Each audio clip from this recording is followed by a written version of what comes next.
Batman had many interpretations over the years. We've had good and terrible movies. Does it depress you to know just how alone you really are? Every punk in this town is scared stiff. They say he can't be killed. What killed the dinosaurs? The Ice Age! My favorite interpretation has to be Chris Nolan's Dark Knight trilogy. It wasn't until his Batman Begins where we saw a different approach for the character.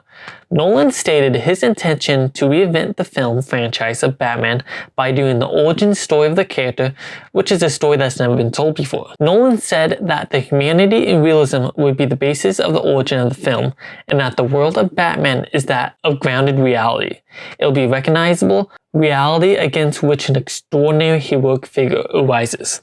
David Goyer, the screenwriter for Batman Begins, said that the goal of the film was to get the audience to care for both Batman and Bruce Wayne, which hasn't really been done in film. Nolan felt the previous films were exercises in style rather than drama, and described his inspiration as being Richard Donner's 1978 film, Superman, in its focus on depicting the character's growth. What I love about the Dark Knight trilogy specifically is how realistic and grounded it was at the time.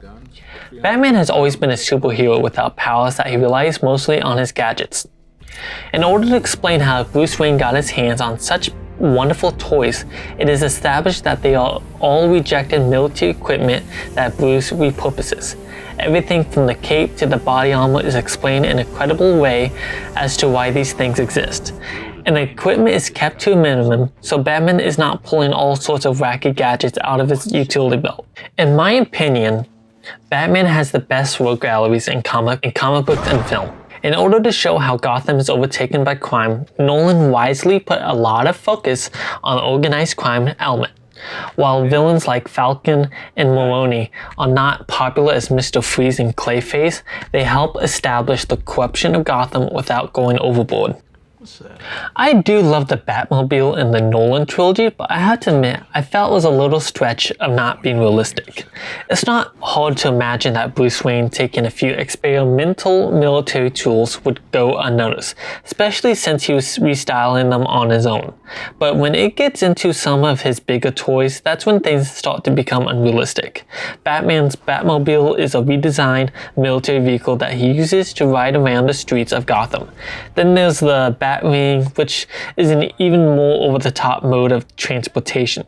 It would not take the authorities or press long to discover where these vehicles came from and who was using them. One of the most fun aspects of these movies was seeing how Nolan would make the outrageous villains of Batman lore feel like plausible characters in this realistic world. One of the tricky examples was Scarecrow, a psychiatrist who used a fear-inducing gas and dressed up like a scarecrow to wreak havoc. Cillian Murphy's take on the character was understated yet creepy. It was worked into the story naturally as a corrupt psychiatrist who got criminals out of prison. His mask was also simple yet appropriately scary. It was such an effective take on the character that he was the only villain to appear in each entry of the trilogy. Another fan-favorite Batman villain is Two-Face, who becomes almost the central character in The Dark Knight. Harvey Dent's tragic turn from hero of Gotham City to villain is great material for the movie, but once he becomes Two-Face, it feels like the character has stepped out of another movie. While the effects work on creating Dent's scarred face as impressive, the image of him walking around with half of his face gone does not fit in the world of Nolan has created. It feels like the filmmakers just took a few steps too far in bringing the character to life. Though Heath Ledger had some big shoes to fill stepping into the world of the Joker, he turned in an iconic performance, and the dynamic between the Joker and Batman was the highlight of the entire trilogy. Given the very serious nature of Bale's Batman that had already been established, introducing a villain who dresses like a clown was pretty risky. But the movie found a way to make Joker this playful and darkly funny anarchist whose sense of humor made him feel all the more deranged and dangerous.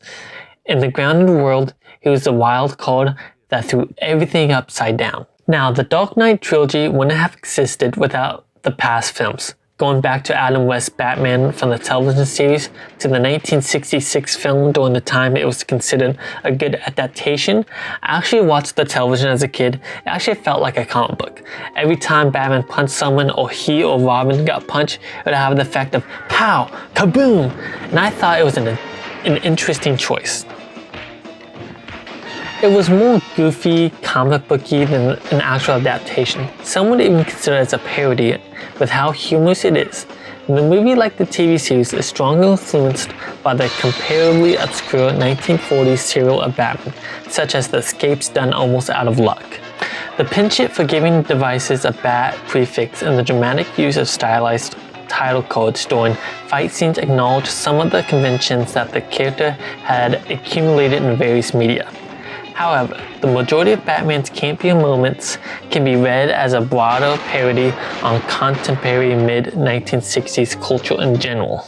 Tim Burton's 1989 Batman is considered a real adaptation of Batman. We go away from cartoony of Adam West's Batman and go more into the dark territory, showing Gotham as a place you really don't want to live in. It also gave us the iconic Batman theme of Danny Elfman. Michael Keaton as Batman showcases him as someone feared by the criminals. It really illustrates the theme of fear. I really like that. Batman 1989 made $411.6 million at the box office. That sequel, Batman Returns, was greenlit, with both Burton and Keaton returning. It stayed in the same formula of being dark with the introduction of Penguin and Catwoman. It made $266.9 million at the box office. After Batman was deemed too dark and inappropriate for children, with McDonald's even shutting down the Happy Meal tie-in, Warner Brothers decided that this was the primary cause of the film's financial results and asked Burton to step down in favor of another director. Sam Raimi and John McTiernan were considered. Joel Schumacher was selected by Burton. After Keaton chose not to reprise his role, William Baldwin and Ethan Hawke were considered as a replacement before Val Kilmer joined the cast. Batman Forever grossed over $336 million worldwide and became the sixth highest grossing film worldwide of 1995. The film received mixed reviews, with criticism directed towards the CGI, Kilmer's performance, costume design, and total departure from previous films, but praising the visuals, action sequences, and performances of Carey and Jones. Now on to everyone's favorite, Batman and Robin, which gave us bat nipples and bat asses. Schumacher wanted to homage both the broad camp style of the 1960s television series and the work of Dick Sprang. The film made $232.2 million with a budget of $160 million, which was considered a flop.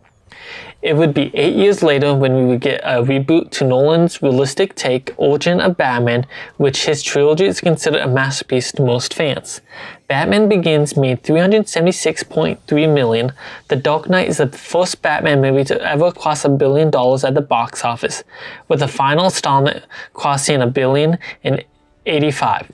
With Batman going from campy, cartoony to dark, then back into silliness with Schumacher, to a realistic take, which do you prefer? I hope you enjoyed this video essay. Thank you for watching.